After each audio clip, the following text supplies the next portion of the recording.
এবং পেঁয়াজ দিয়ে ঢেঁড়স পেঁয়াজা। তো চলো দেখে নেওয়া যাক কিভাবে আমি বানাই। ঢেঁড়সগুলোকে আমি কেটে নেব। কিভাবে কাটছি দেখে নাও। মাথাটা কেটে দেবো, শেষ অংশটা কেটে দেবো, আর মাঝখান থেকে সমান দুভাগ করে দেবো। এইভাবে কেটে নেব। আর যদি ছোট ঢেঁড়স হয় তাহলে 2 টুকরো করব, আর যদি বড় ঢেঁড়স হয় তাহলে 3 টুকরো করাও যায়। আমার তেল গরম হয়ে গেছে। এবার এই তেলে ঢেঁড়সগুলোকে ভেজে নেব। এমনভাবে ভাজতে হবে যাতে সবুজ রংটা না যায়। আবার এগুলো ভাজা হয়ে গেছে। তেল গরম হয়ে গেছে। আমি এতে কিছু ফোড়ন অ্যাড করব। জিরে, কটা ছোট এলাচ নিয়েছি, আর 2টো শুকনো লঙ্কা।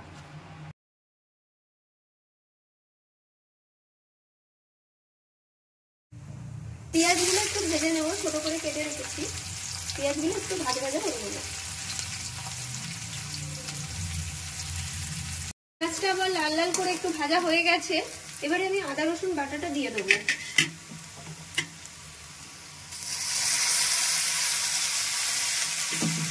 আমার আদা রসুন দিয়ে ভাজাটা হয়ে গেছে। যাতে কাঁচা গন্ধটা চলে যায়, যাওয়া মাত্রই আমি দিয়ে দেবো একটু হলুদ গুঁড়ো রঙের জন্য, আর একটু কাশ্মীরি লঙ্কার গুঁড়ো দিয়ে আবার ভালো করে মিশিয়ে নেব।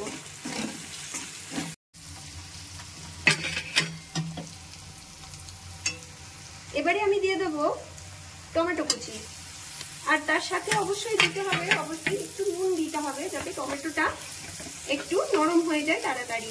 আমি দিয়ে দিচ্ছি এতে অল্প নুন।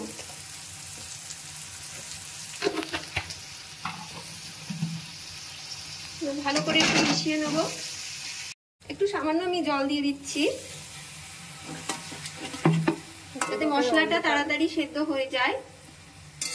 এবারে আমি দিয়ে দিচ্ছি 1 চামচ মতন ধনে গুঁড়ো, 1 চামচ মতন জিরে গুঁড়ো। এবার দুটো উপকরণকে ভালো করে আমি মিশিয়ে নিচ্ছি। এবারে আমি দিয়ে দিচ্ছি টক দই। একটু মিশিয়ে নিতে হবে। এবারে দিয়ে দিচ্ছি স্বাদ মতন চিনি, দিয়ে ভালো করে আমি আবার মিশিয়ে নেব। চাপা দিয়ে দিচ্ছি খানিকক্ষণের জন্য। দো পেঁয়াজের জন্য পেঁয়াজ দুটোকে আমি একটু কেটে নিচ্ছি এইভাবে, খুবই সহজ। এইভাবে 4 টুকরো আমি করে নিয়েছি। এবারে আস্তে আস্তে এই খোলাগুলোকে খুলে নিতে হবে। এমন করে খোলাগুলোকে খুলে নিতে হবে। এগুলোকেও আমি ওই একই প্রসেসে কেটে নেব এইভাবে, এইরকম চৌকো করে। আমি অন্য আরেকটা কড়াইতে একটু ঘি নিয়ে নিচ্ছি।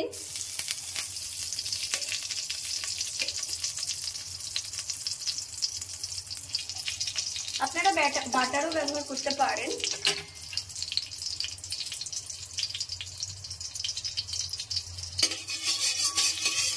ঘিটা গরম হয়ে গেলে পেঁয়াজ কুচো, যেটা আর কি ডুমো ডুমো করে রেখেছিলাম, সেগুলো একটু হালকা ফ্রাই করে নেব। পেঁয়াজ কুচো, টমেটো কুচো সব হালকা একটু ফ্রাই করে নেব। অল্প দিতে হবে নুন, অল্প স্বাদ মতো হলুদের গুঁড়ো, একটু কাশ্মীরি লঙ্কার গুঁড়ো দিয়ে ভেজে নিতে হবে হালকা।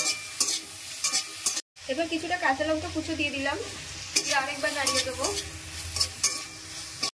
আমার গ্রেভিটা দেখুন কত সুন্দর তৈরি হয়ে গেছে, তেল ছেড়ে দিয়েছে। এবারে আমি অ্যাড করে দেবো এই ভেজে রাখা টমেটো আর এই পেঁয়াজগুলো।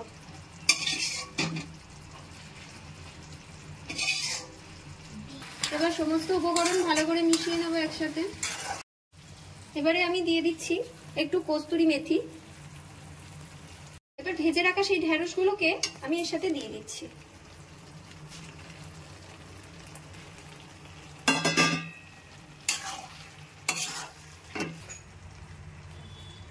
এবারে আমি স্বাদটা বাড়ানোর জন্য একটু চাট মশলা দিয়ে দিচ্ছি। আপনারা এখানে বিট লবণও ব্যবহার করতে পারেন। আর রান্নাটা এবার শেষ হয়ে গেছে। এবার এর উপর দিয়ে সামান্য ধনেপাতা ছিটিয়ে দেবো, আর একটু পাতিলেবুর রস দিয়ে দেবো। আমার রান্নাটা হয়ে গেছে, এবার হালকা নাড়িয়ে আমি নামিয়ে দেবো, বেশি নাড়াবো না।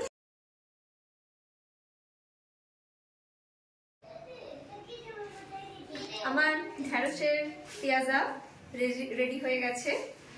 এটা একটা খুব সুস্বাদু রেসিপি, আপনারা সবাই বাড়িতে বানিয়ে খাবেন। আর অবশ্যই অবশ্যই লাইক, শেয়ার, কমেন্ট করবেন। আর যারা আমাদের চ্যানেলে নতুন তারা অবশ্যই সাবস্ক্রাইব করবে।